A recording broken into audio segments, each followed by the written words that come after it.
la semana pasada hemos visto el trabajar con una de las primeras veces que hemos trabajado con fichero de raster y también vectoriales.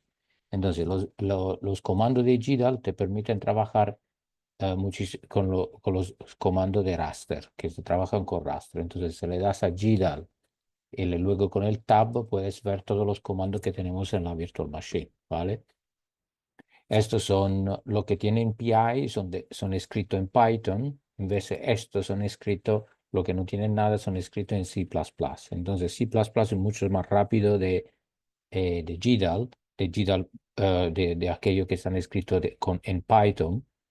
Para eso, por ejemplo, como había comentado Iranzu, el GDAL merge, que es de PI, es mejor hacerlo como GDAL build VRT y luego GDAL translate. ¿Vale? Y cosas así. Hay muchísimo que hay comandos que están aquí que podéis hacer un montón de cosas. Luego, por vuestra vista, habéis visto también PK Tools, ¿no? PK Tools es el hermano, el primo, el hermano de GDAL. Está implementado por Peter Kempner, un chaval que trabaja el JRC de European Center in the north of Italy. Entonces, por esto, todo lo que son el Piquet se lo he explicado yo, pero tenéis un vídeo para verlo. Entonces, podéis hacer muchísimas cosas. Puede ser que hoy vamos también a mirar, a segunda de las preguntas, vamos a ver si pueden sacar la solución también con Piquet Tools. Luego al lado estaban también los comandos para los vectoriales, que son principalmente OGR-info para trabajar con vectoriales y buscar informaciones sobre los vectoriales, y luego OGR para hacer intersection, buffer around, alrededor de vectoriales no, pero todo lo que son cropping, sí, lo que es cortar, pegar, añadir ficheros, hacer query con el file vectorial en los atributos y todas las cosas. Entonces un montón de cosas que se pueden hacer. Y de hecho también Pique Tools tienen algunos que pueden trabajar también con vectoriales, como por ejemplo el Pique PK Polygonize, por ejemplo, y también PK OGR Extract OGR, PK Stat OGR, por ejemplo. Entonces son algunos que también pueden trabajar con vectoriales, ¿vale? Y entonces, ahora, a vosotros la palabra para ver qué habéis hecho y cómo habéis probado los comandos. ¿Quién quiere empezar?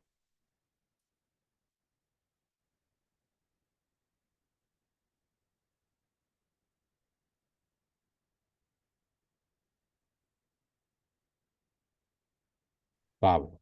Yo esta semana no he Bien. podido adelantar mucho respecto a lo que hice la semana pasada. Vale, entonces para un poco hacer un resumen de lo que he hecho, Iranzo tenía como por ejemplo input.tif, tenía dos files que estaban así, Cuatro, ¿no? cuatro. ¿Vale? Ujú. Cuatro files que estaban así al lado, entonces eran imágenes que están una al lado del otro, como tiles, ¿vale? Mm, Entonces ella estaba intentando utilizar GDAL Merge. De hecho, yo esto lo uso muy poco por una cosa, es muy lento y también, sí, porque es muy lento. Entonces, y antes no estaba, es verdad, antes no estaba, lo han sacado luego, pero al final puede hacer todo con el Build VRT. El GDAL Build VRT ujú. os permite, entonces, GDAL Build VRT os permite hacer un fichero virtual, que es solo un pointer. Entonces, gira el build VRT, output.vrt, y luego le metes todos los inputs y puede también utilizar, sí, puede también utilizar, ¿sabes? Lo que son los, imagina que tienes cuatro ficheros con uno, dos, tres y cuatro, entonces le puede dar Mm, tranquilamente, es así, ¿vale? Entonces, la única cosa que tienes que cuantificar, y si no le metes nada, Entonces hacen una forma así, ¿vale? Entonces es un composite. Si en vez de le meter separate, quiere decir que vas a hacer un multiband. Entonces las cuatro imágenes no van a estar a lo lado, pero van a estar arriba, ¿vale? De las mismas áreas de zona son como diferentes imágenes espectrales o imágenes de GIS de la misma área, ¿vale? Y entonces, en tu caso, tú estabas haciendo Output VRT. Entonces, esto te permite hacer el VRT. Lo bueno es que también le puedes meter las coordenadas del área que te interesa. Por ejemplo, si tienes dos ficheros y tu zona de estudio está perfectamente en el medio, luego aquí le puedes meter las coordenadas X y Y, es aquí, le puedes, ups, insert, out. Le puedes meter las coordenadas que te permiten cortar las imágenes que están así, ¿ve? Xmin, entonces, izquierda, no, además, sí, Xmin izquierda, Ymin es abajo, Xmax hacia la izquierda, Y máximo hacia arriba el norte, ¿vale? Entonces, esto está también súper bueno. Como he dicho, esto es un fichero súper pequeño y es súper rápido, ¿vale? Luego, si queréis, el output VRT le podéis transformar otra vez en TIFF, ¿vale? ¿Y cómo se hace con él? Se transforma en TIFF, ¿vale? Le metéis siempre el compress. A ver si lo tengo, compress. No, no lo tengo, de hecho, nunca me lo acuerdo. Siempre lo escribo, pero es más o menos así. Manoseo compress equal deflate, ¿vale? El Z level, que identifica el Z level, identifica el tamaño de compresión, 9, y luego le metes el output VRT, el output TIFF, ¿vale? Perfecto. Um, entonces, desde así se recompone todo el fichero de TIFF, entonces, en una forma súper bien comprimida, más comprimida de los Digital Merge y más rápido, ¿vale? Otra cosa súper importante en el Build VRT, que podéis también cambiar el nodeta. Entonces, en el Build VRT tenéis el source, esto de aquí, ¿dónde está? Source no data en VRT no data. Entonces el VRT no data, por ejemplo, es -999, ¿vale? Y el destination data del VRT es, por ejemplo, -1, ¿vale? Entonces, si lo dais así, ¿qué vais a hacer?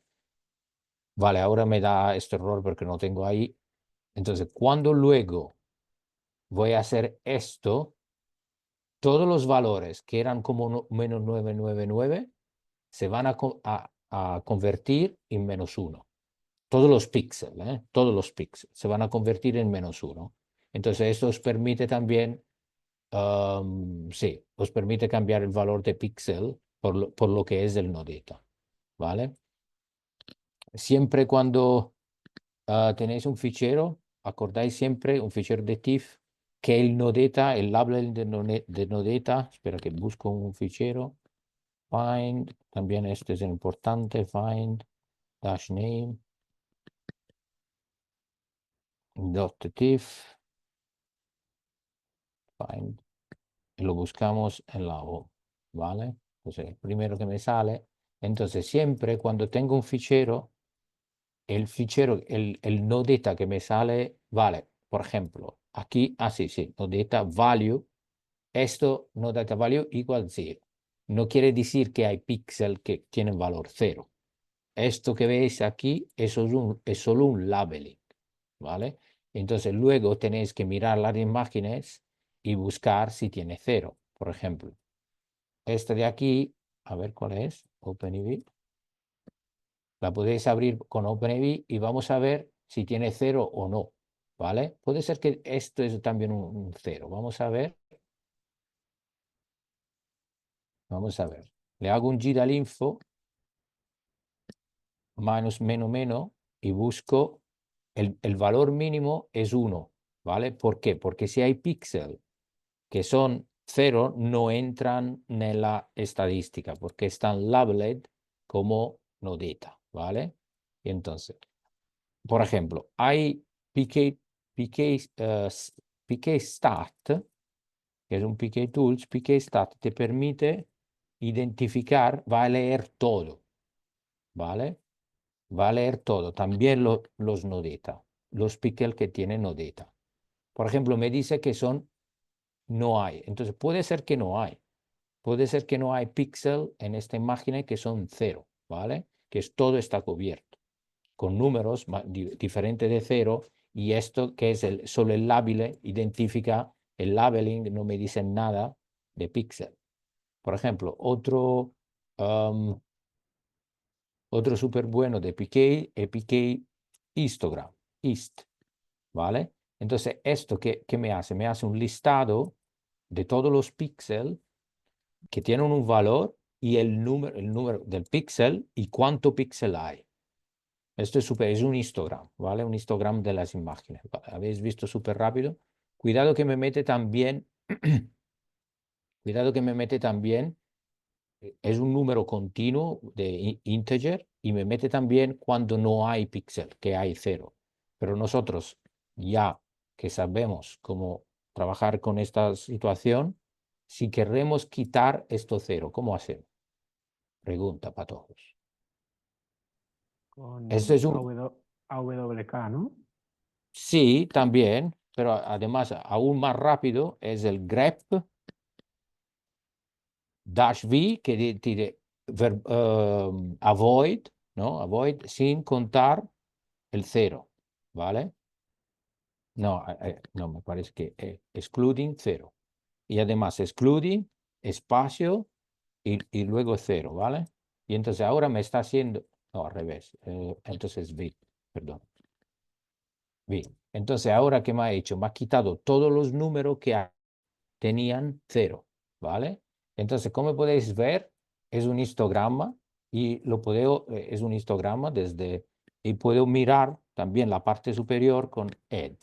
Entonces, por ejemplo, esto es el valor, el píxel más pequeño, que tiene solo un píxel con un valor de 1. Entonces, de verdad, no tenía nodeta, no tenía píxel con el valor 0. Entonces, por eso es solo un labeling, ¿vale?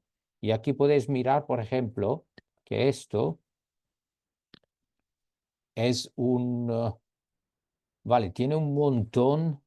Sí, ¿ves? Tiene esta parte que tiene mucho más píxel en esta zona, alrededor entre los 500, 600, y luego va subiendo un poquito más. Entonces es más o menos distribuido, como una gaussiana, más o menos, ¿vale? Entonces después luego empieza a bajar después de los 800, ¿vale? Entonces estas son todas las cosas que podéis también sacar con PK Tools, ¿vale? Entonces yo esto del PK Stat lo utilizo muchísimo, porque también en GDAL tiene un histograma, que es esto. Os enseño, pero nunca lo uso porque tiene una estructura súper fea. Me parece que lo tiene aquí. Digital Translate. eh, Está en uno que se llama histogramo estadístico, algo así. Puede ser en PK Info, en GDAL Info. Pero es súper fea como formato, entonces nunca lo utilizo, ¿vale? Me parece que es stat, no, no es stat, pero esto. Entonces, cuando lo tenéis aquí y le dais a lo mismo como GDAL, podéis ver que sale un histograma que tiene una estructura que es muy complicada de trabajar, ¿ves? Y entonces, así es, hay la misma información, pero es súper complicado trabajar. Entonces tiene el bin, de hecho, esto lo tienes en situación vertical, valor del píxel, número de píxel. Entonces es súper más fácil luego integrarlo con AWK, grep, lo que sea. Gabriele. Sí, yo tengo alguna pregunta respecto al label del no data. Y mi pregunta si es que ese valor es un límite por el cual debajo todo se considera no data o es un punto discreto que solo Es, ese punto va a ser considerado no data? es el valor del píxel. Esto quiere decir, todos los píxeles que tienen 0, ¿vale? Son labeled no data, ¿vale? Entonces, ¿qué pasa? Pero tienen el valor 0, ¿vale? El ordenador, cuando también en R o lo que sea, cuando está en A, siempre es un carácter en R, pero en el caso de TIFF, que no puede pillar un valor de carácter, los TIFF no pueden tener carácter, tienen que tener solo número. Entonces, en este caso, si el valor del píxel es 0, es labeled, está considerado como no data, ¿vale? Siempre. ¿Ves? Entonces, si tiene no data, no entra en ningún cálculo ni nada. Que sí, que no, que sí, que no. La mayoría de las veces no entra, ¿vale? En GDAL. Entonces, si tenemos, como he hecho la otra situación, si tenemos píxel menos 9999, ¿vale? Y entonces, y están labeled no data y tú haces un resampling, no entra, ¿vale?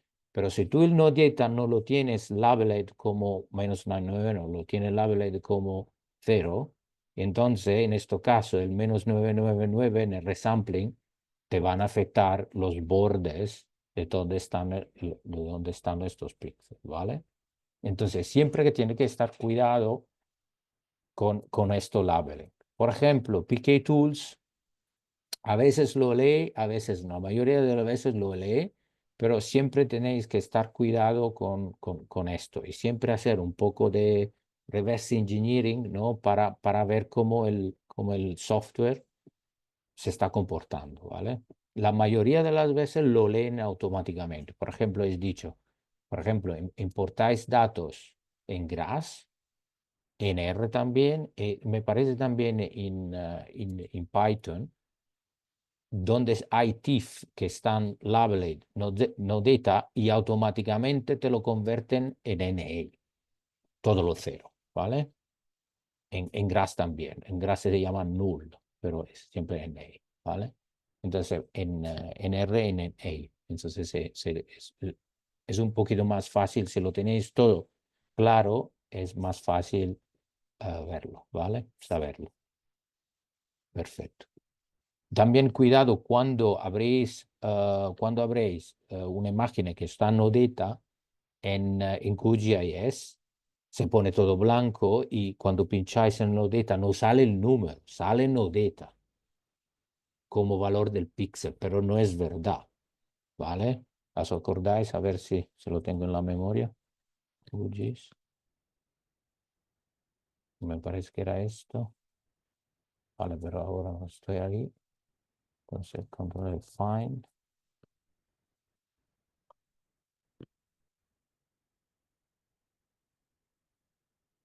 Vale, ahora lo tengo. A ver si lo tengo, ese era este. Vale, entonces esto, a ver cómo es GDAL-info. Vale, vale, entonces esto GDAL-info es un valor súper negativo, súper grande, ¿vale? Porque es un float 32, ¿vale? Y si lo abro con OpenEV, a ver, no, con QGIS, tendría que estar blanco, este número. Vale, todo esto es el blanco y se lo doy esto es el valor grande y se lo doy aquí, me sale aquí no data, pero es un número, ¿vale? Porque está leyendo automáticamente el labeling que está escrito aquí, ¿vale? Con el GDAL Edit podéis cambiar el labeling de aquí, ¿vale?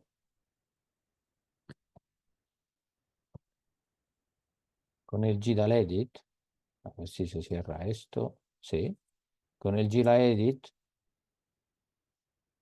espero que mejor que lo copio, si no me voy a liar. Vale, copiado en ETM.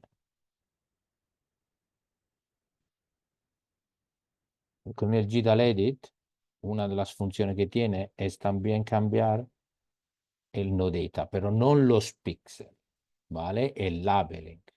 Entonces lo tiene no data, no data, esto. No data -1, ¿vale? Entonces ahora si lo pincho otra vez, lo meto otra vez y lo voy a abrir. Esto, vamos a ver el GDAL info de esto. Vale, entonces ahora tenemos el no data que es -1, los números grandes negativos se han quedado ahí perfectamente igual. Vale, solo que ahora QGIS no lo lees automáticamente como no lo lee automáticamente como no data, pero le da el valor del píxel que tenía de verdad, ¿vale? Como podéis ver aquí, ¿vale? Entonces, ¿es claro ahora, Gabriele? ¿Vale? Perfecto. Entonces, siempre que tenéis que estar, vale, hay no data, están labeling no data. Vamos a ver si hay píxel, porque puede ser también que no está, no hay, ¿vale? Que está bien, puede ser, porque si ah, vuestro valor de no data -999 es mar y vosotros estáis en el medio de España, entonces allí no hay mar, entonces estará el labeling -999, pero no está todos los píxeles llenos. ¿Vale? Entonces puede ser situaciones que están correctas así las imágenes, ¿vale? Entonces siempre buscar y siempre mirar cómo son estos datos, ¿vale? Porque siempre salen cosas particulares. Siempre hay siempre cosas particulares que salen cuando buscáis estos datos, ¿vale? Y de hecho, si lo que estáis bajando no estáis hecho con script, entonces son aún más complicados, porque uno no tiene los valores de lo upper left, el extent completamente diferente, el otro tiene un píxel de valor diferente, así, ¿vale? Estas cosas. Vale, pregunta sobre esto o sobre otras cosas. ¿Mm? Yo tengo otra pregunta. Dime. ¿Qué pasa si en algunos comandos no le añadimos la opción de overwrite? Porque no entiendo por qué a veces hay que ponerla o no. ¿Y qué pasa si Va- no la ponemos? ¿Cuál es la intención de que no sea automático, ¿no? Que no exista el Vale, override? sí, de hecho, eh, el build VRT no hace, si no lo metes, por ejemplo, ¿te avisa o no te avisa? A ver, tmp out.vrt, ¿vale? Por ejemplo, esto es la primera vez que lo he hecho y entonces no me ha creado el fichero, ¿vale? Lo hago otra vez, ¿vale?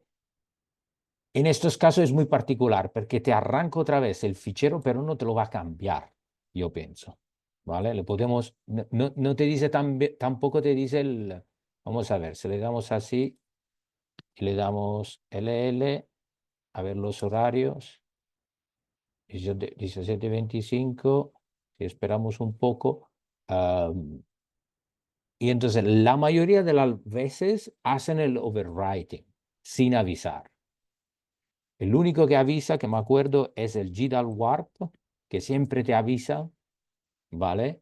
Si está el fichero o no, y te dice, are you sure you want to overwrite? Algo así, ¿vale? Entonces lo identifica. Y aquí puedes ometerlo. Y de hecho, en GDAL hay siempre, está solo GDAL Warp, Build VRT, y puede ser uno o dos más. Lo demás es siempre hacer el overwrite, sin avisar, ¿vale?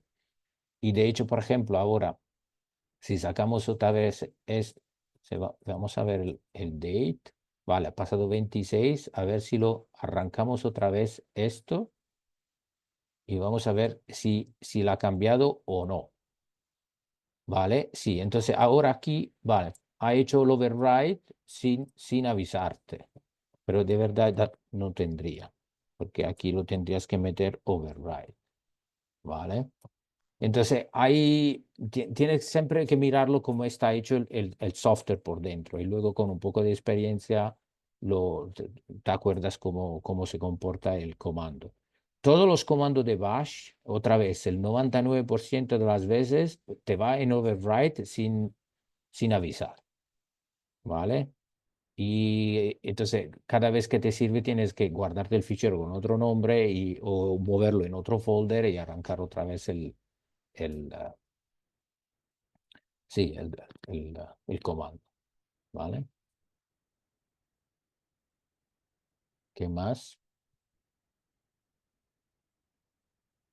¿Mm?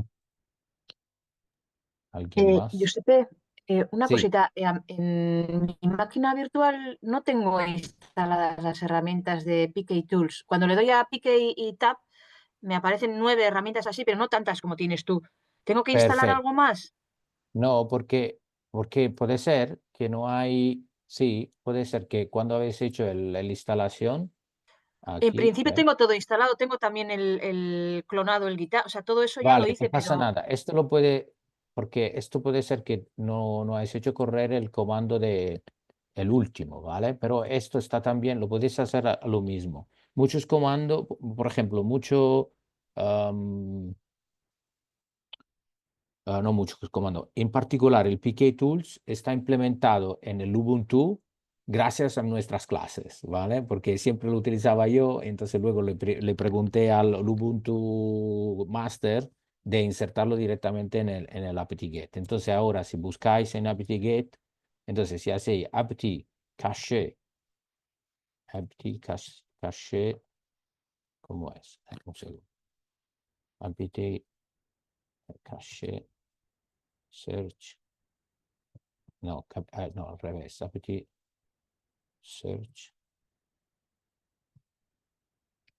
PK Tools. Vale, entonces aquí tenéis, no, espera, cache,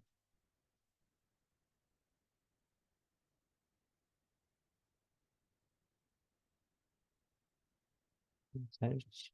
Lo tenéis, entonces, pero lo podéis buscar y luego instalar directamente. apt install PK Tools. Le das, vale, yo le doy y me va a decir claramente como sudo, me va a decir que ya lo tengo instalado, ¿vale? Y vosotros también.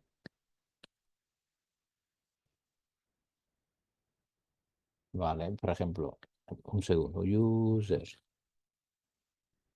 Vale, ahora me dice que ya lo tengo instalado, pero si tú le das así, lo puedes instalar, ¿vale? Sí, cache, ¿vale? Ah, vale, le falta el guión. Gracias. Ah, por eso. Search PK Tools. Vale, entonces así, vale, te dice, te va a buscar todos los comandos, todas las librerías que tienen el PK Tools. Entonces luego lo puedes, por ejemplo, this one, PK Tools en devel, le podéis instalar. Entonces hemos instalado esto, sudo apt install PK Tools. ¿Vale? Vale, me faltaba el guión, por eso no me acordaba. Entonces, apt cache search PK Tools podéis instalar y buscar también, por ejemplo, si y queréis QGIS, ¿no? O GRASS, lo que sea. Estos son todos software que ya están instalado. Entonces podéis instalar también otro software así, ¿vale? Am, ¿Más cosas? Mm. Yo tengo Am, una pregunta, Giuseppe. sí, Mario, Perdón, he estado intentando usar unas imágenes Sentinel para poder calcular el NDVI y la perfecto. diferencia con otra imagen anterior para poder ver las diferencias en el NDVI y Sí, después poder extraer los polígonos con esas diferencias. vale. Entonces he estado usando GDAL Warp con el argumento de Cotline y el área. Pero tengo una pregunta, como yo tengo una imagen en Sentinel esa imagen en Vale. Sentinel tiene diferentes bandas. Entonces, ¿podría yo crear un BRT con todas esas bandas o tengo que hacer el corte una banda a la vez con un for? Buena pregunta. Entonces, en el Sentinel ya están implementado todas las bandas. Vale, vamos a ver. En GDAL Calc, si quieres calcular el NDVI directamente en GDAL Calc, en GDAL Calc hay la opción de insertar también la banda, ¿vale? Entonces tenéis, Ah, por ejemplo, es esto, ¿no? Entonces el fichero, entonces le dais aquí, ¿no? Fichero, por ejemplo, este es el input.tif y le das banda, ¿vale? Banda, no me acuerdo cuál es, entonces la 5 y luego le das otra vez. Fichero, otra vez lo tienes que repetir, b, input.tif, banda, ¿vale? 7 y luego desde aquí, luego le hace la fórmula, ¿vale? sí, Le hace la fórmula utilizando, sí, el A menos el B, ¿cómo es? Dividido entre, ¿vale? ok. Vale, hace la fórmula Pero, del... pero Vale, mi pregunta es, digamos que yo cuando descargo las imágenes de Sentinel, no viene, quiero ver cómo lo tengo, no es un solo archivo, sino que vale, vienen en sí. diferentes J.jp2, JP, así. vale, el Ujú. JP2 lo va a leer directamente también Ah, si fuera el TIFF, ¿vale? Estos son todos que están ya todo implementado. El leer el diferente driver format está ah, automático, es el output, si quieres, automático, sin decir nada, siempre te va a salir como TIFF, ¿vale? Pero si ok, quieres otro formato, lo tiene que especificar. Y para explicarlo, puedes buscar GDAL Translate y le das ok. menos format. Entonces aquí están todos los formatos. Entonces si vosotros, no lo sé, le metéis uno que tampoco, vale, le metéis, por ejemplo, esto o lo que sea, CAD, entonces output format o F, input TIFF, input.tif, te va a salir el output que sería un punto CAD, ¿vale? Entonces siempre lo Ok, tienes que especificar la salida. ok, Entonces, con el Guild Build VRT ajá, tenéis también aquí opciones de banda, ¿vale? Opciones de banda, ¿vale?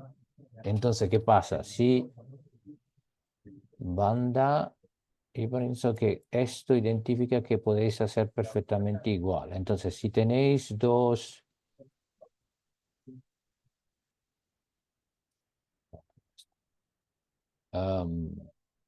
si tenéis esto de aquí que he hecho antes, input TIFF, vale, si tenéis diferentes TIFF, ¿no? El 1 y este el 2, ¿vale? sí, Entonces, queréis input TIFF de la banda 1, pues que queréis meter solo banda 1, sí, esto, y luego input 2, banda 1 otra vez, ¿vale? Entonces, sí, por ejemplo, así estáis haciendo un build VRT, digital build VRT, ¿cómo es? Output, no, el output no dice nada. Entonces, output VRT. Entonces, con esto estáis haciendo un merge, un composite entre las ujú, bandas, utilizando entre estos dos ficheros, utilizando solo la banda 1, ¿vale? Entonces va a ok. salir solo, sí, solo de una banda, ¿vale? Pero sí, entonces sí tengo que crear un rastro multibanda, es mejor con todas las bandas separadas que tengo, digamos. Sí y no, Sí, por ejemplo, ujú, porque por ejemplo aquí puede buscar un output banda 1, por ujú, ejemplo, y luego hace perfectamente, vale, ahora no me sale, pero luego hace perfectamente lo mismo con la banda 2, ¿no? Ok. ¿Vale? Y entonces estos son los dos ficheros que son súper rápidos porque son VRT, son súper pequeños, que luego puedes utilizar en el NDVI, ¿vale? En el Digital Calc directamente. Tendrán solo una banda, esto, entonces lo puedes utilizar solo con el "-a" y el Sí. "-b", ¿vale? Ok. De acuerdo. Perfecto, Gracias. vale. Más preguntas de estas. Estas me gustan porque así podéis focalizar y ver ejemplo de cómo utilizarlo. ¿Alguien más? Giuseppe, Sí, con perdón. el BRT debemos hacer lo mismo que el Digital Merge. Eh, hace exactamente lo mismo, pero ¿cuál Hace sería la diferencia? que es más rápido. Es Ya. más rápido, mucho más eficiente y al final yo el Digital Merge hace muchos años que no lo uso. Porque sale siempre el Build VRT, que es súper rápido, y luego el Digital Translate comprime mucho mejor también la compresión del Digital Translate.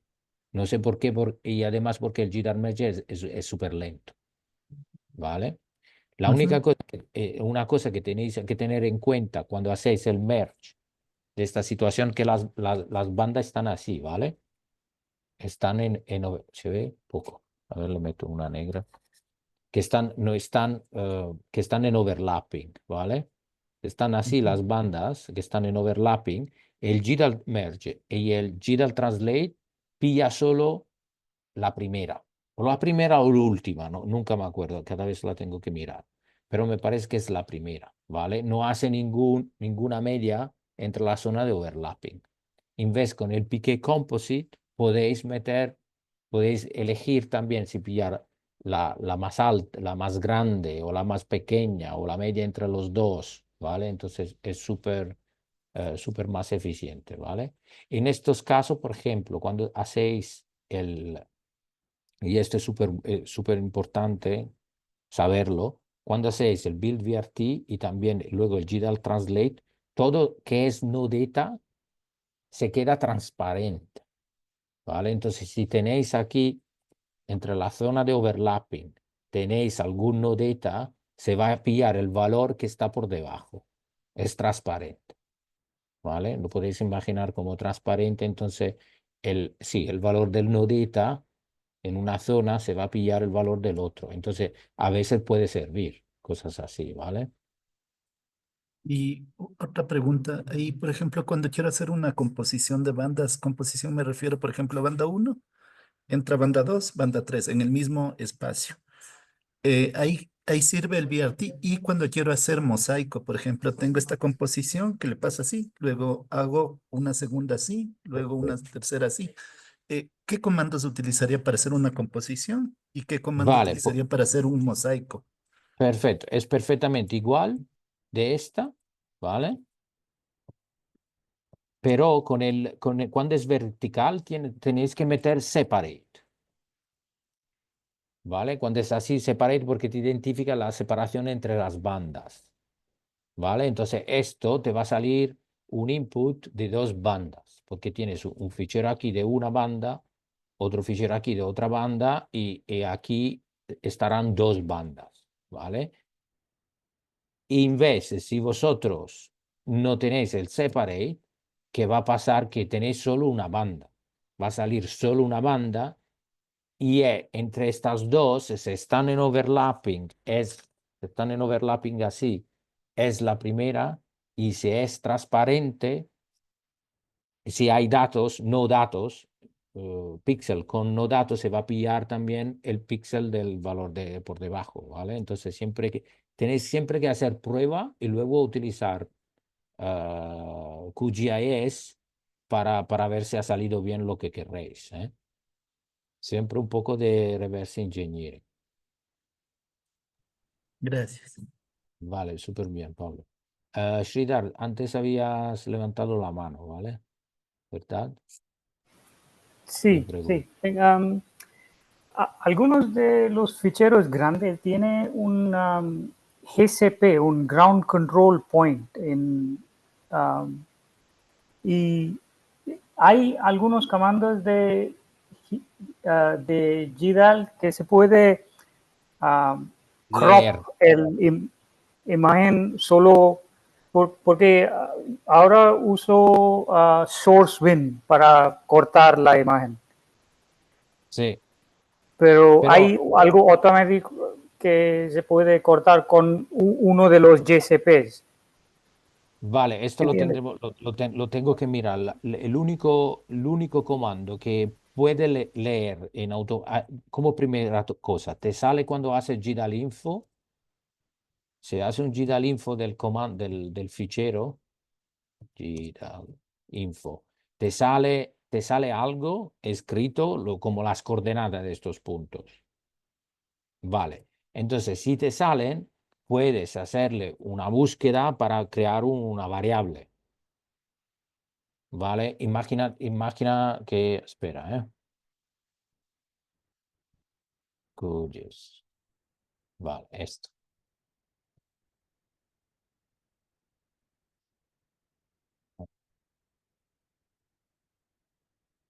Imagináis que esto, ahora no tengo puntos con nuestro GCP, pero imagínate que estos son los valores que te salen del GCP, ¿vale? Entonces puedo hacer una variable de, por ejemplo, de upper left, pillando esto es en automático con los comandos de grep. Entonces, grep con los comandos de bash en general, ¿vale? Entonces, grep upper left y luego le meto, ¿vale? Me sale solo la línea y luego le meto 1, 2, 3, 4. Entonces, AWK, print. Esto también se puede hacer, ¿eh? Puedes utilizar el cat, si aprendéis otro comando. Cat -d y le metéis el separator, el separator y luego metéis F4. Es un poquito, cuando tenéis que imprimir columna, es más corto que no escribir las comillas de todo, ¿vale? Entonces, 4 no es la 4, es la 5. ¿Vale? Y esto también es bueno porque podéis hacer, por ejemplo, desde 5 a 6.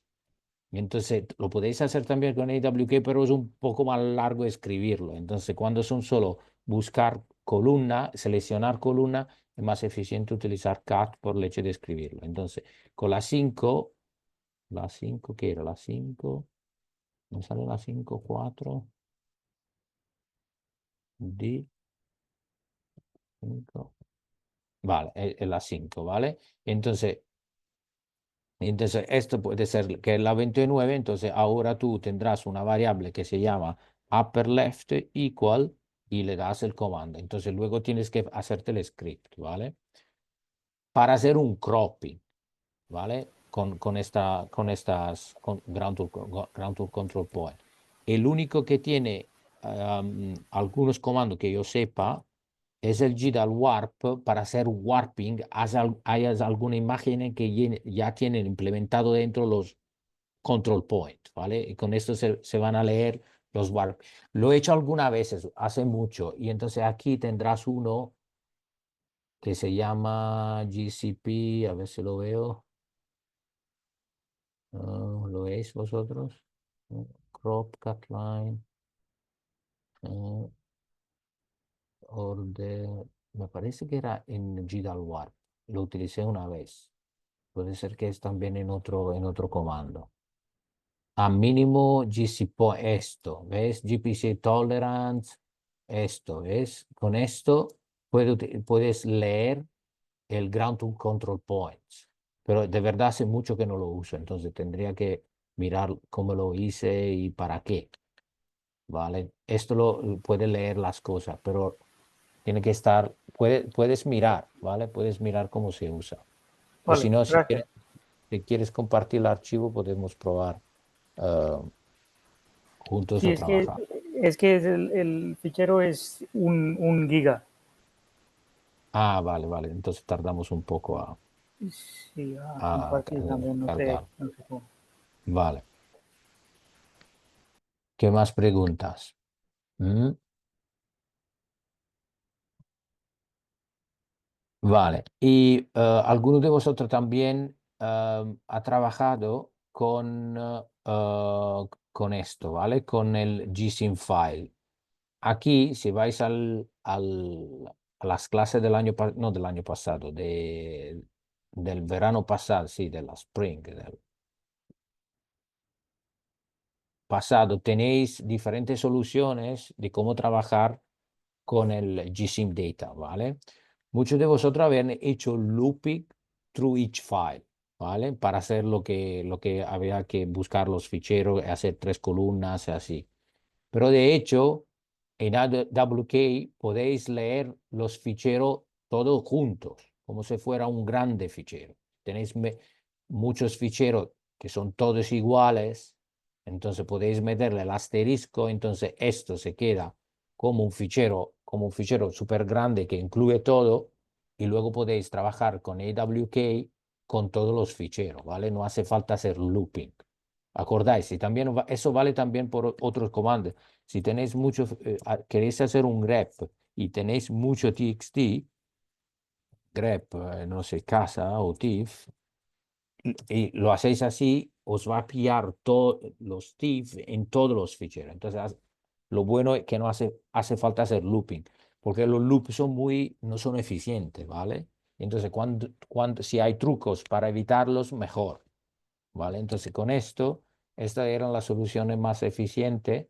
Este estaba súper bien, pero se quedaba abierto, una cosa súper rara, se quedaba abierto el fichero. Luego, Isan del año pasado, un chaval, am, encontró la solución con el sudo y sí, con otra cosita, uno de estos al final, algo así.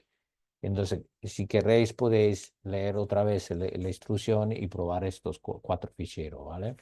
Pablo, tú habías hecho algo parecido a esto, pero por cada fichero. Entonces, estaba cerca, podía ser perfectamente igual, el script tuyo estaba súper bien, pero hacía falta solo meterle, ¿sabes? Todos los ficheros sin hacer el loop entre los ficheros, ¿vale? Entonces, súper bien. Perdona, Giuseppe, Sí, ¿hay una indicación en el curso de este año para ir a este documento? sí, sí, ya el año pasado, aquí tenéis los sílabus de todos los años, ¿ves? Aquí tenéis los sílabus de todos los años. ¿Vale? Entonces nosotros estamos en esto, y si vais a esto del año pasado, sí, del Spring 2024, tenéis en el syllabus, tenéis esto del gsim, en la clase 4 o 5, algo así. Sí, en la clase 3. Gracias. ¿Vale? Vale, perfecto. Más cositas. ¿Mm? Vale. Hacemos también hacemos un break de 10 minutillos, así luego escuchamos a Juana, ¿vale? Volvemos a 60, sí, a la hora, ¿vale? Perfecto. Ok. Hasta ahora.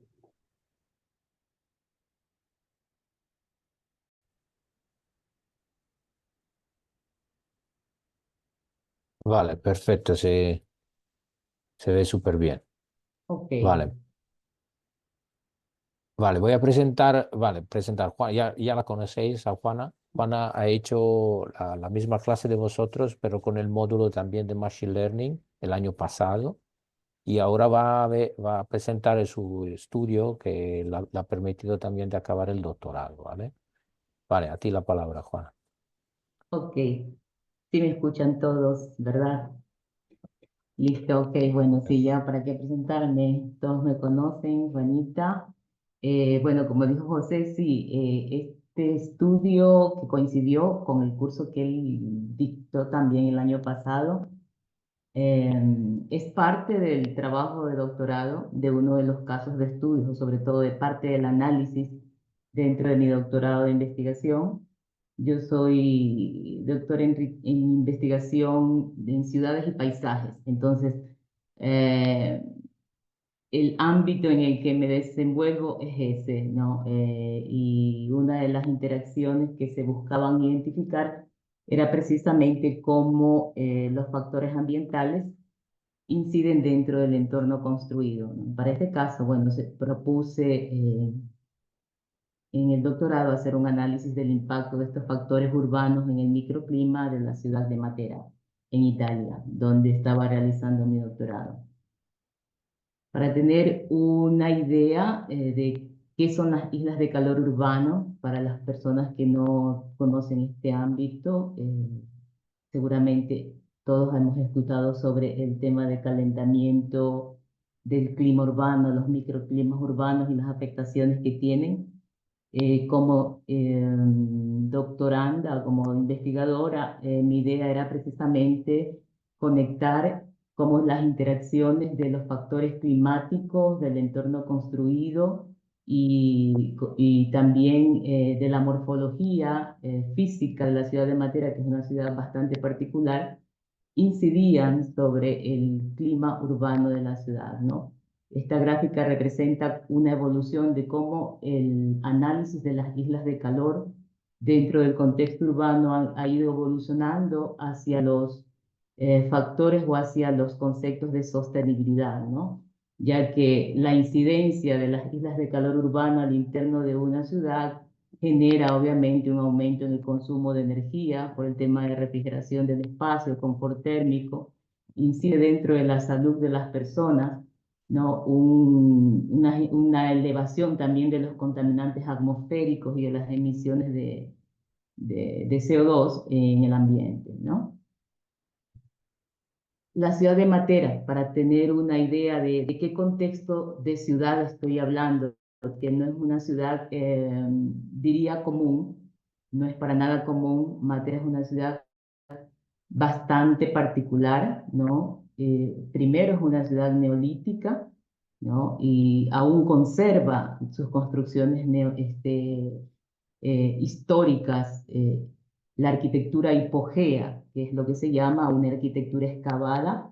Del nivel de la plaza, por ejemplo, nosotros podemos tener 4 y 5 niveles de vivienda hacia abajo, ¿no? Que siguen siendo habitadas mayormente en este periodo, después de Matera 2019 y después de la recuperación del centro histórico, ha habido una explosión en cuanto al turismo de esta ciudad. Como vemos en las imágenes que están proyectadas, los elementos estructurales de la morfología urbana de esta ciudad, identificado en 4 puntos específicos, ¿no? El saso barizano, que es un saso construido mayormente en sentido vertical, del nivel del suelo hacia arriba. El saso cabeoso, en cambio, es el nivel construido del excavo, de las excavaciones hacia abajo. La Chivita, que sería la ciudad principal, la ciudad señoril, ¿no? De la época, en donde se encuentran los monumentos o elementos históricos más, digo yo, concurrentes o fáciles de identificar dentro del contexto histórico de esta ciudad, y el Parco de la Murgia Materana, ¿no? Que es toda una muralla de tierra de una colina, porque Matera está a 400 metros sobre el nivel del mar, una colina que atraviesa completamente este territorio en el borde de un río, y esa conformación geomorfológica, primero del territorio, incidida por el elemento también del material con el que está construido esta ciudad, que es la calcarenita, una piedra sedimentaria marina, con una prestación térmica bastante alta. Todos estos elementos interactúan, ¿no? A generar ciertos microclimas urbanos y también cierto confort térmico hacia el interior de las viviendas. El objetivo principal de este análisis era precisamente identificar cuáles eran estos parámetros ambientales dominantes, ¿no? Cuáles son los que predominan en referencia a la generación de microclimas urbanos o al incremento de temperaturas, o que condicionan el clima urbano dentro del contexto histórico de esta ciudad. Para eso, bueno, mi estudio, mi análisis se centró solamente en un Street Canyon, ¿no? Para identificar la morfología, primero con un levantamiento tridimensional de escáner láser, la morfología física de este sector en donde se iba a analizar la incidencia del clima, ¿no? Y también luego determinar los 4 puntos específicos en donde se iban a centrar la toma de datos satelitales, una serie de datos satelitales de 7 años que se realizó para poder identificar y tomar los elementos, las características de cómo el clima y de cómo se iba comportando el clima urbano en referencia a la vegetación, al índice de construcción, al índice, incluso al índice de nieve, ¿no? La incidencia de la nieve dentro de ese periodo y de otros elementos también del clima y geomorfológicos del sitio, ¿no? Se realizó también un análisis, como se ve en este esquema de la parte izquierda abajo, ¿no? Una fotografía en donde se está haciendo un análisis de del material, la piedra, esta es la calcarenita, ¿no? Para entender la absorción térmica, la capacidad de absorción térmica que tiene este material, ¿no?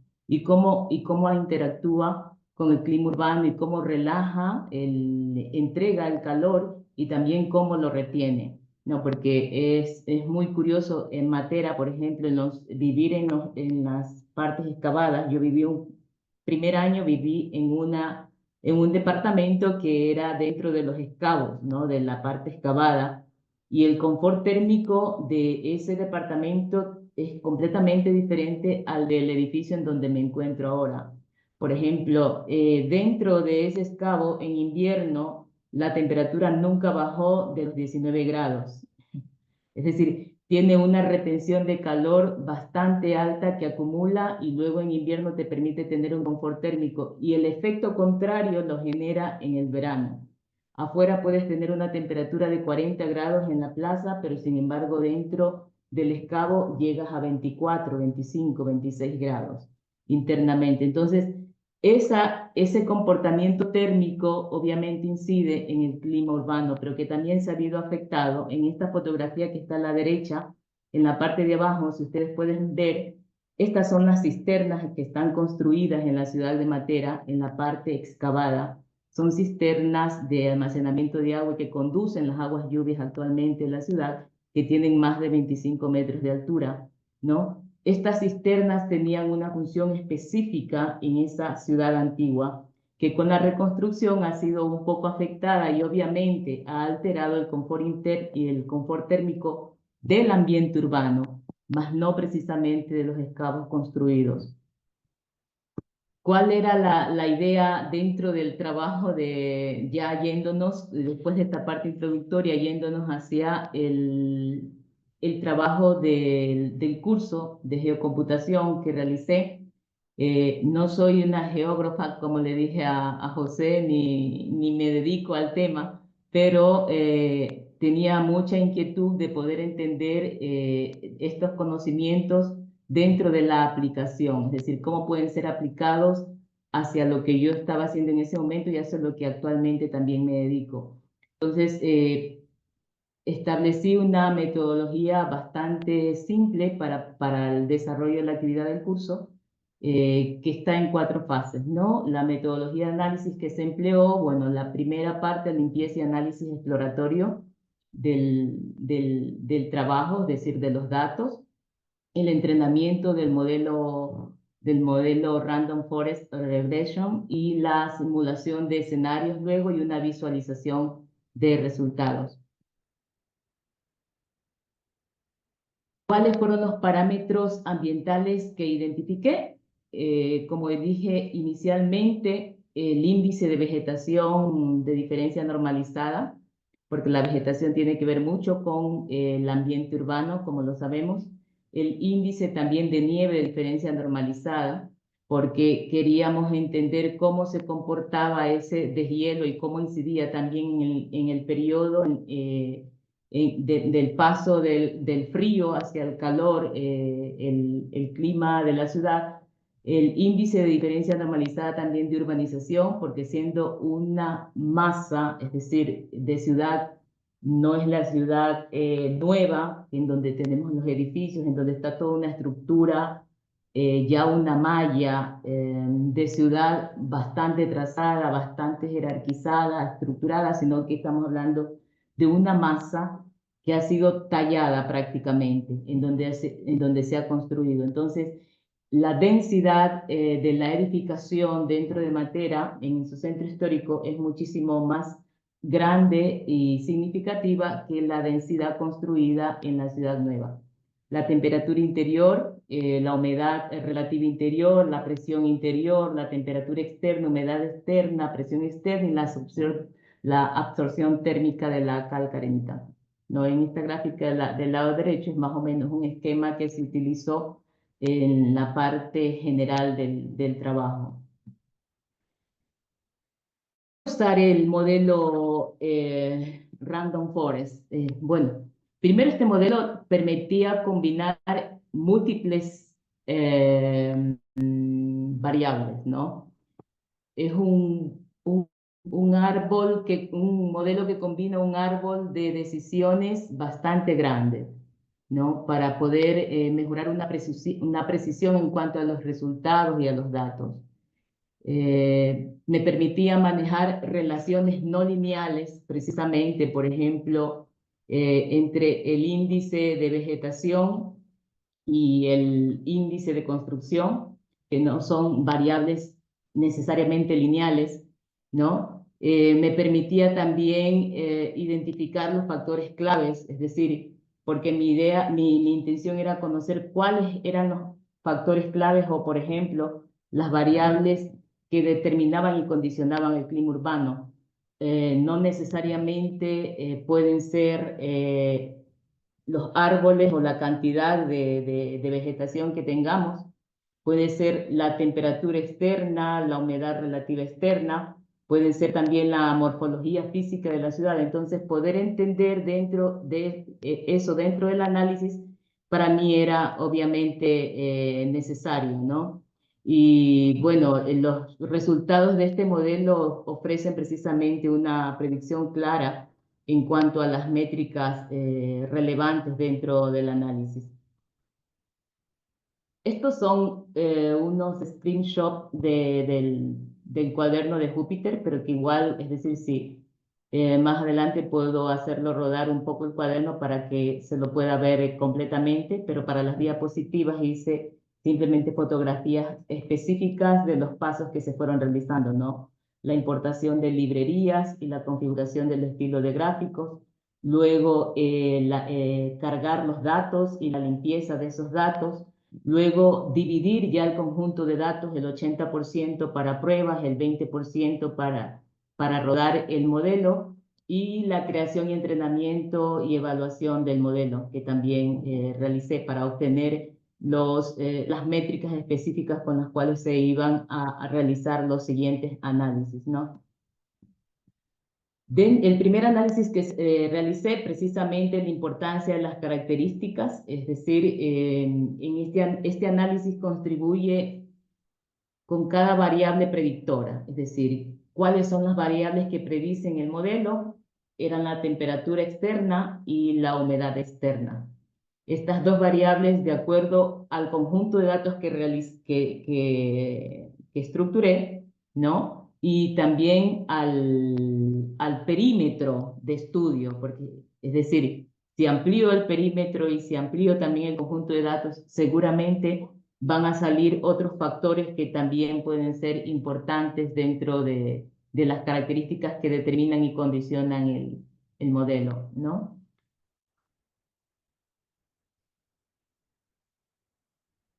Perdón.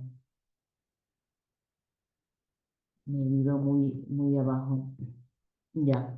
El siguiente análisis era entender dependencias parciales, es decir, las características más influyentes en las predicciones, ¿no? Como decía hace un momento, es la temperatura y la humedad externa, es decir, influyen más que el índice de vegetación, que el índice de construcción, que el índice de nieve, ¿no?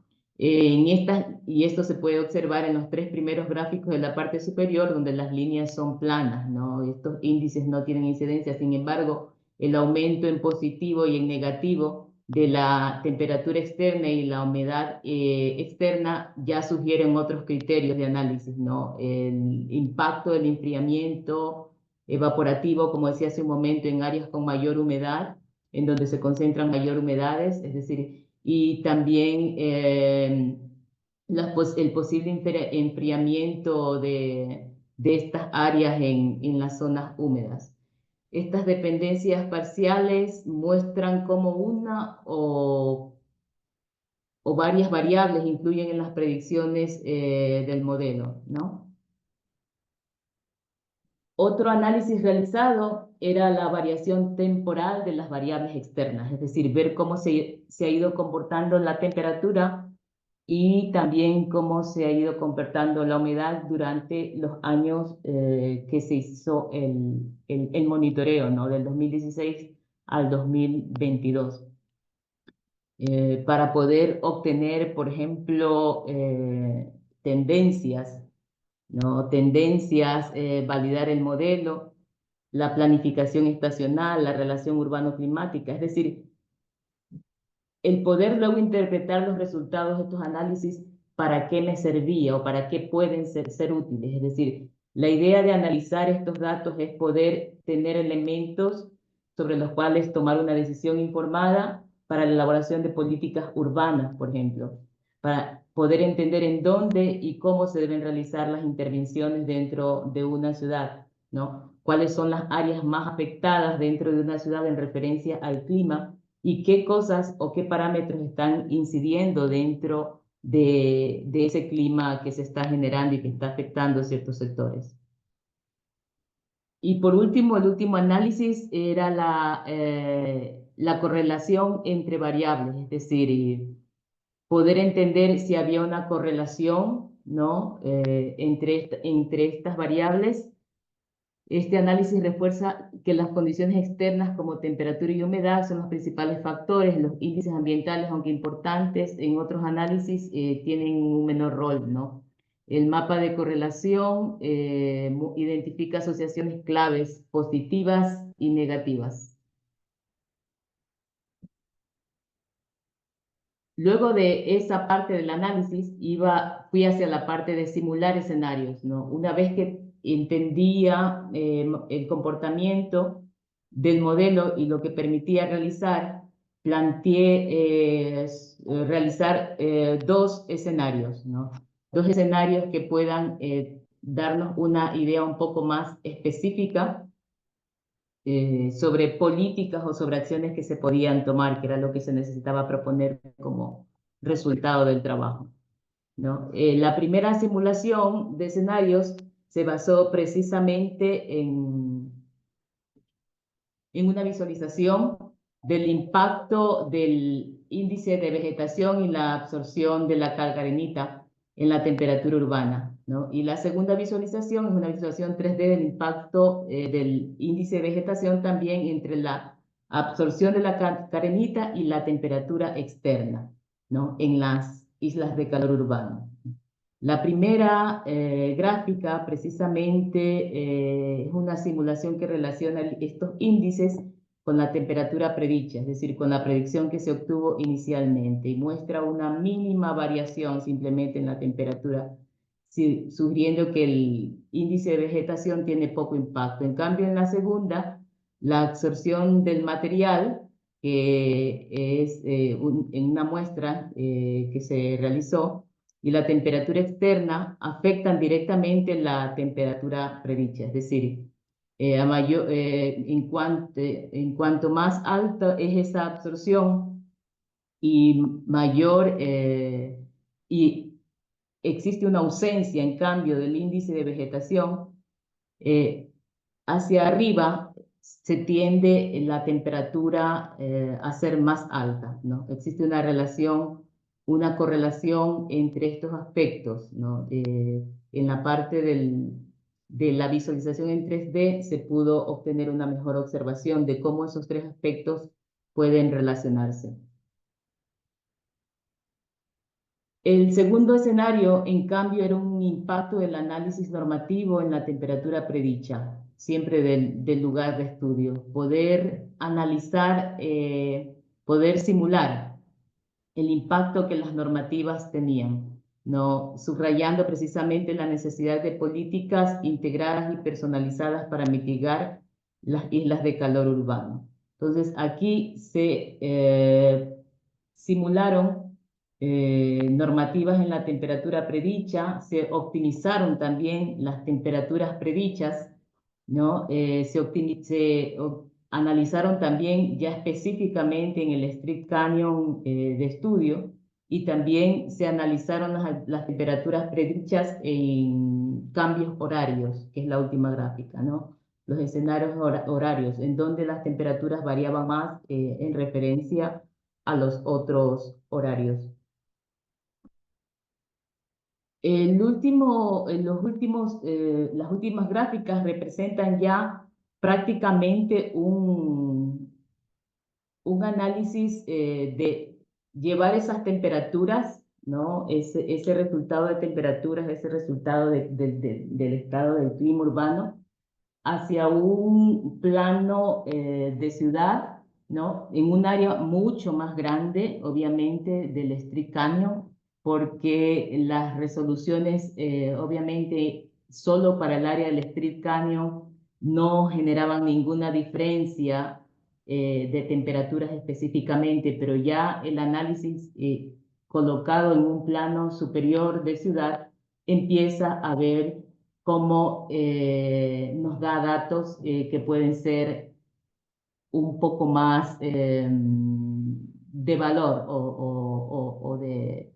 o precisamente de consideración, ¿no? En donde las temperaturas más bajas, que naturalmente tienden hacia el más azul, hacia el morado, se encuentran precisamente hacia el lado de la muralla que mencionaba al inicio, ¿no? De la ciudad. En cambio, las temperaturas más altas tienden a irse hacia la masa mayormente construida, mayormente habitada de la ciudad, ¿no?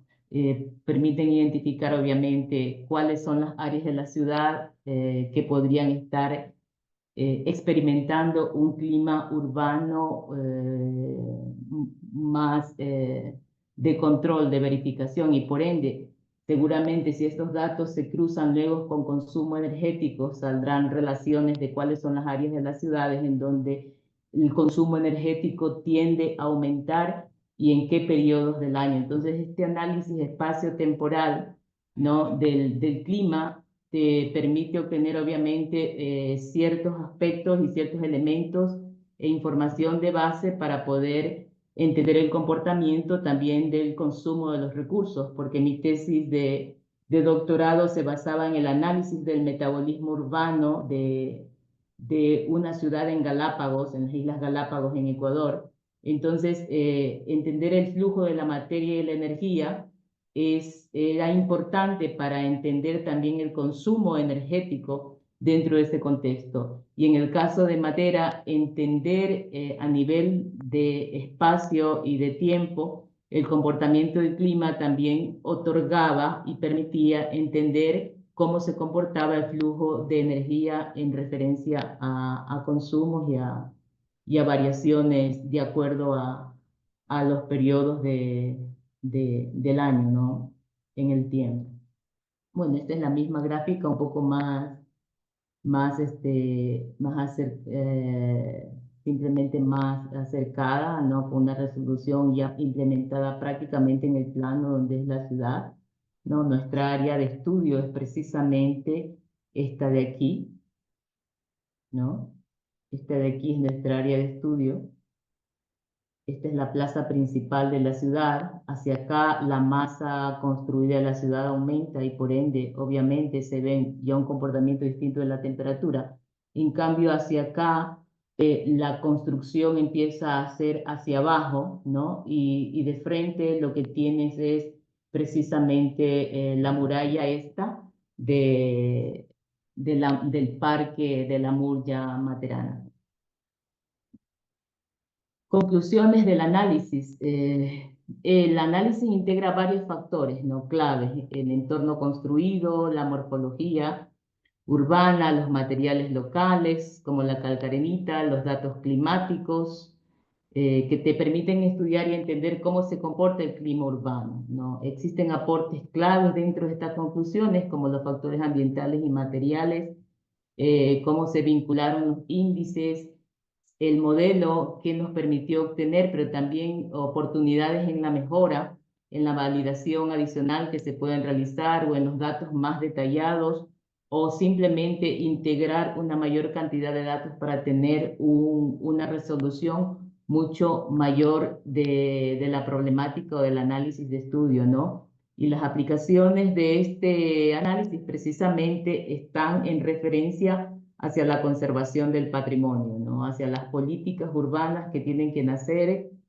a partir de datos que te permiten construir ciertos criterios de funcionalidad del espacio, de ocupación del espacio, de gestión del espacio, ¿no? Y sobre todo de la gestión de los recursos, ¿no? Como la energía, y que en lugares cálidos y sobre todo en áreas mediterráneas en donde el clima está tendiendo hacia el calentamiento mayor, ¿no? Cada vez es más elevado. Entonces, bueno, estos análisis permiten tener criterios válidos para políticas que precisamente o investigaciones que vayan hacia esos análisis, ¿no? Porque analizar las islas de calor urbano en contextos históricos no es algo que se ha profundizado mucho. Se profundiza siempre desde el aspecto de la comparación del clima rural con el clima urbano. Sin embargo, mi intención era entender dentro de un contexto histórico en donde no existe una ruralidad, sino que existe una densificación construida, como en el caso de Matera, poder entender cuáles eran los elementos o factores que inciden dentro del clima de la ciudad.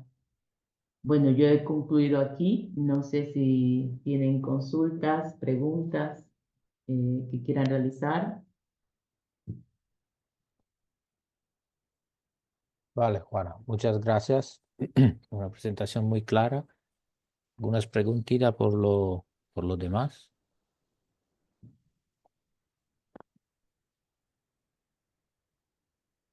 Vale, tengo yo una pregunta, Juana.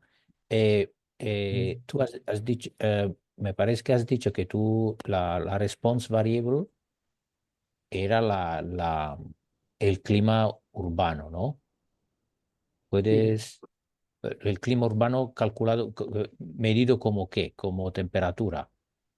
sí. Es decir, se identificaron varios parámetros para el análisis, ¿no? Pero dentro del modelo, en las características de importancia, es decir, estos dos parámetros eran los que condicionan el clima, ¿no? Sí, sí. La temperatura externa y la humedad externa, Vale, esto está pero claro. condicionado a la temperatura interna, obviamente, Ah, porque lo que se entonces, quería medir era, exacto, el confort interno. perfecto. Entonces la response variable es la internal temperature, ¿no? Sí, En exacto, los edificios. sí. Una cosa, tú tienes en este modelo que se ve aquí, tienes la external temperature que te machaca, que te cubre toda la influencia de todos los diferentes factores que tienes, ¿vale? Porque, por ejemplo, Sí, los otros ni se ven en el gráfico, porque no, tiene exacto. el valor de No la temperatura. inciden. Ujú. Perfecto. El valor de la temperatura externa que es overimposing, ¿no? Es demasiado fuerte comparado al otro. Entonces sería bueno también hacer otro modelo sin la temperatura externa. Además, Ok, porque la temperatura externa tú no la puedes controlar, el sol está ahí, ¿vale? Y entonces también con un mañana que quieres cambiar algo en la ciudad, la temperatura externa ajá, no, sabes, no la puede controlar. Entonces yo habría hecho otro modelo quitando la temperatura externa para ver los otros cómo se comportan, ¿vale? Para Oh, ver, por ejemplo, es más importante el NDCI o el NDVI. Por ejemplo, el NDVI, mucha gente lo sabe, ya, no, ya se sabe que incrementando el NDVI, entonces incrementando el valor del verde en una ciudad, se está mejor, ¿vale? Entonces, hubiera hecho el modelo para que me diera información más detallada que luego yo puedo modificar como urbanista, ok, ¿vale? Entonces, por eso tendría, sí, es una idea que me ha salido en ok, porque sí, siempre tenemos siempre en la mente que un modelo lo tenemos construir para predecir y para entender cómo las variables se comportan y también para intentar influir estas variables. Claramente tenemos que mm, hacer el modelo con cosas que podemos cambiar. La temperatura externa no se puede cambiar, es esto. Y entonces, si lo hace de otra forma, ves cómo se comportan las otras variables. Eso es una idea. Vale. ok, ok. Vale. Tenemos otras antes, Virginia, que ha salido antes. Sí, hola Juana. Muchas gracias Hola. por este trabajo tan interesante. A mí me ha sorprendido también el que la vegetación tenga tan poca influencia en el resultado de tu estudio. ¿Puedes explicar un poquito más eh, o has intentado encontrar las razones o cómo ha sido el análisis? Deci- ¿Puedes decir un poco más para intentar entender por qué sale este resultado? bueno, sí, sí. Es decir, gracias por tu pregunta, Virginia. Sí, específicamente las razones por las cuales en el caso de este estudio, como decía, es decir, específicamente en esta área de estudio, existe una ausencia del verde. Sabíamos que inicialmente, es decir, este índice de vegetación no sería un factor determinante o condicionante dentro del análisis.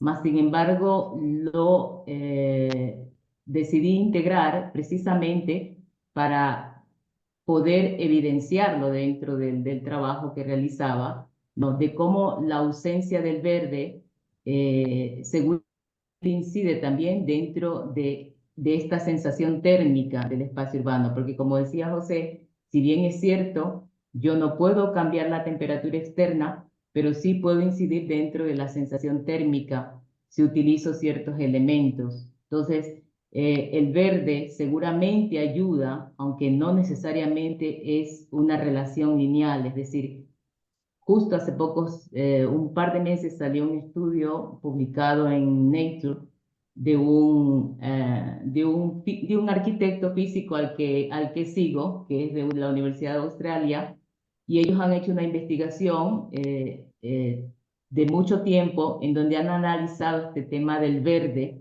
y de cómo incide dentro del calor urbano, y no necesariamente todo el tipo de vegetación verde obviamente genera o mitiga el calor Claro. y hasta cierto límite de la temperatura externa, la vegetación puede cumplir su función, ¿no? Entonces, cuando Ujú. ese límite de temperatura externa empieza a ir por encima de los límites que tiene la arborización, obviamente no se produce el efecto de enfriamiento. Mm, Eh, Seguramente en el caso de Matera, y como decía, por el conjunto de datos que seleccionamos y de las imágenes satelitales que se pudieron obtener para poder realizar el dataset en cuanto a parámetros ambientales, en este caso específico, en el área específica, no existe el verde. Y la idea era precisamente de identificar de que la ausencia de ese verde sí está afectando la sensación térmica dentro del centro histórico. Por eso, para el caso de este análisis, el índice de vegetación es prácticamente cero, es decir, ni siquiera puede incidir, porque el verde que tú ves en la figura, en la foto de abajo, Se encuentra frente a la ciudad prácticamente en la muralla, no, en esta muralla, en este cinturón de tierra, pero no es una arborización obviamente alta, espesa, considerable, sino que, bueno, es una arborización completamente distinta, ¿no? Tiene sus características y creo que ahí Giuseppe conoce muchísimo más ese tema de la parte del verde de Matera por su trabajo profesional, sí. Pero entonces la conclusión no es que que la vegetación no tenga un efecto, sino que no hay suficiente vegetación en la zona como para poder estudiar Exacto. el efecto que tiene o no, ¿no? Vale, Exacto, vale, gracias. exacto. Y la idea dentro de la tesis, lo que se planteaba era precisamente pensar en techos verdes, ¿no? Ujú. En pensar en una arborización focalizada y también estructurada, ¿no? Que permitiera ir mitigando este efecto del calor dentro de las zonas del centro histórico, porque definitivamente no es suficiente para mitigar su efecto. Ujú. Gracias. Ok. Vale, Pablo, a ti. Sí, Juana, felicitaciones por la presentación. Tengo unas consultas. Tú hablaste de densidad de construida. La pregunta es, ¿visualmente es fácil identificar en imagen dónde es más construido, dónde hay más densidad o no? Pero, ¿tú utilizaste algún índice para determinar qué áreas tienen más densidad que otras o lo hiciste visualmente? Y las otras No, es consultas decir, es referente a la temperatura y a la humedad. ¿Tú utilizaste imágenes satelitales para obtener esas variables? O si no utilizaste imágenes satelitales, si hiciste un muestreo de campo sería, haciendo mediciones. Y si hiciste medición de campo, ahí cómo espacializaste, usaste algún tipo de interpolación. Esas son las consultas, gracias. ya, en el caso de los índices, todos los índices fueron extraídos con imágenes satelitales, ¿no? Con el periodo del 2016 al 2022. Se extrajeron no solamente estos tres índices que vemos aquí, es decir, trabajé con otros índices, ¿no? No todos los incluí dentro de este primer estudio, pero se analizaron a través de imágenes satelitales. Y de ahí el tema de las temperaturas, en cambio, se extrajeron datos de estaciones meteorológicas. Para el caso de las temperaturas internas y de humedad interna, es decir, un sensor que utilicé en la casa que yo vivía, es decir, con eso medí datos de temperatura interna. Obviamente son datos muy, podemos decir, específicos. Para hacer una medición mayor, a la final necesitamos monitorear muchas más viviendas, muchos más espacios construidos para entender el comportamiento también térmico en otros ambientes, ¿no? Y para el caso de las estaciones meteorológicas, es decir, se trabajó con estaciones meteorológicas que se encuentran disponibles, datos abiertos, ¿no? De la ciudad que se encuentran disponibles. De ahí para el tema de la temperatura, como tú me preguntabas, sí se utilizó una interpolarización para estos datos, luego llevarlos a un plano de ciudad, exactamente, ¿no? Para poder ya aplicar ese análisis a un espacio un poco más urbano, más grande. Ujú. Ok, Mario. Yo solo tengo una pregunta, no sé si me confundí, pero vi que las imágenes eran Landsat 2, vi que aparecía en la presentación. No estoy seguro si era Landsat 2. Sí, Lanza 2. Ah, entonces tengo dudas si esas imágenes, ¿por qué no se usaron imágenes de Landsat más recientes por el periodo de tiempo? ¿O se analizó un periodo de tiempo más viejo? ¿O por qué no usaron Sentinel, por ejemplo? no, bueno, estos datos eran los más disponibles para poder hacer los análisis, ¿no? Es decir, datos abiertos que no tenían un costo mayor para poder obtener, obviamente, luego un dataset. Sí. pero ¿era seguro Landsat 2? Porque Landsat 2 es muy antiguo. ¿O No, es yo un pensé error? que Sentinel-2. Sentinel Sí, 2, sí, yo creo quizás. que tendría que verificarlo porque esta parte la coordinamos con otro equipo de trabajo, el tema de los datos satelitales, ¿no? Pero que se extrajeron los datos. Ok, gracias. Sí, seguramente Ok, sería Sí, Sentinel-2. porque Landsat 2 es de los 80, ¿no? sí, Vale, ok. perfecto. ¿Alguno más con otras preguntas para Juana? Vale, eso era para también enseñar que estas herramientas que estáis aprendiendo la podéis utilizar en diferentes factores, ¿no? Y todo lo que estamos haciendo nosotros es preparar datos geográficos para luego hacer modelos, ¿vale? Y entonces, cuanto más trabajáis con los datos geográficos en el entorno de Bash, de GDAL y de GRASS, que vamos a ver la semana que viene, cuanto más podéis luego entrar en el Python o en R para hacer solo el modelo de Machine Learning, ¿vale? Esa es la idea. Vale. ¿Alguna más pregunta en general o de otras cosas?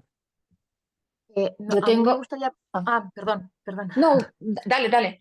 No, me gustaría preguntarle a Juana, ha comentado un artículo que ha leído recientemente sobre el impacto del NDVI. ¿Podrías compartir el artículo o la Ok, referencia? Vamos, que sí, te lo busco y se los coloco en la reunión del día jueves, porque sí lo tengo, es vale, decir, tengo el perfecto. PDF que me descargué, sí, pero sí, sí se los comparto, no te preocupes. Muchas gracias. Ok. Virginia, ¿tienes Sí. Yo quería decir otra vez que es muy interesante. La verdad es que a mí me gusta mucho ver un estudio como este que ya va encaminado en el futuro y en lo que podemos hacer por nuestras ciudades y nuestros pueblos. Mi pregunta ahora no tiene nada que ver con esto, sino yo he estado enferma y he perdido 2 semanas. Entonces me ha sido imposible ponerme al día. ¿Me puedes recomendar para para prepararme para la semana que viene, qué día en concreto es mejor porque tengo que elegir todo?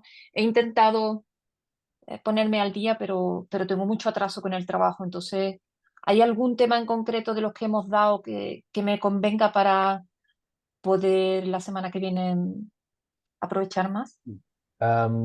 sería mejor que concentráis vuestra atención todo lo demás en el uso de GDAL. Entonces, todo, de hecho, sí, siempre cuelgo todas las clases aquí y entonces si bajáis al día,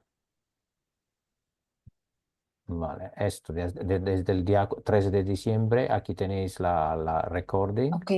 Ujú. Entonces, esto sería lo mejor que podías hacer, ¿vale? Ok, gracias. Vale, vale, perfecto. ¿Más cosas sobre esto? Vale, entonces apagamos Solo aquí. confirmar, era Landsat 8, perdón, no 2.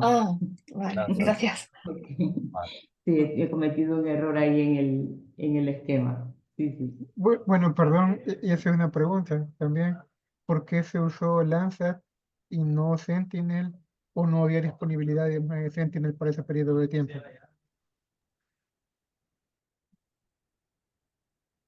No todas y no todo el periodo que queríamos estudiar, obviamente, lo podíamos extraer de un solo satélite, ¿no? De información disponible en un satélite. Entonces, sí utilizamos el Landsat 8. Bueno, porque siendo un estudio también académico, podíamos acceder fácilmente a esos recursos, ¿no? Entonces, obviamente hay otras imágenes con muchísimo mayor resolución, mucho más interesantes, pero que ya tienen un costo al cual nosotros no podíamos, es decir, sostener ya en un ambiente de investigación en donde existen recursos detrás de un proyecto. Bueno, se puede pensar en a la final en invertir para ciertos casos específicos. En este caso era un trabajo académico que buscaba simplemente establecer un análisis que pudiera permitirnos comprender un fenómeno, ¿no? Básicamente eso. De acuerdo, me queda claro. Muchas gracias. Así, Mario. Vale, muchas gracias, Juana. Y si no Sí. tenemos más cosas, podemos cerrar y nos vemos el jueves. ¿Vale? Ok.